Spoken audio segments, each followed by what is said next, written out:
Good day, kids! Welcome to Mathquela. I am your teacher for today, Teacher RJ, reminding you, in math, we find solutions to every problem. Our topic for today is about interpreting data and solving problems. Are you all ready to learn? Great! Get your pen and paper ready and your ears and eyes steady. All set? Yes, we are. As we start our lesson, let's look and study the data presented. Help me answer the following questions. Let's start. What was the graph all about? If your answer is books borrowed by grade 4 pupils in the library, you are right.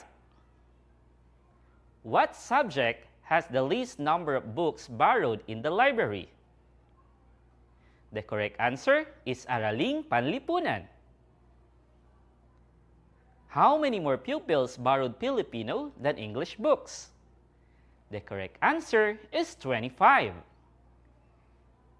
What subject has the greatest number of books borrowed by the pupils? What do you think is the answer? If your answer is Filipino, you are right. Lastly, how many books were borrowed from the library altogether? What is your answer? It's 200. Now, let us read and understand the situation. Can you read it with me?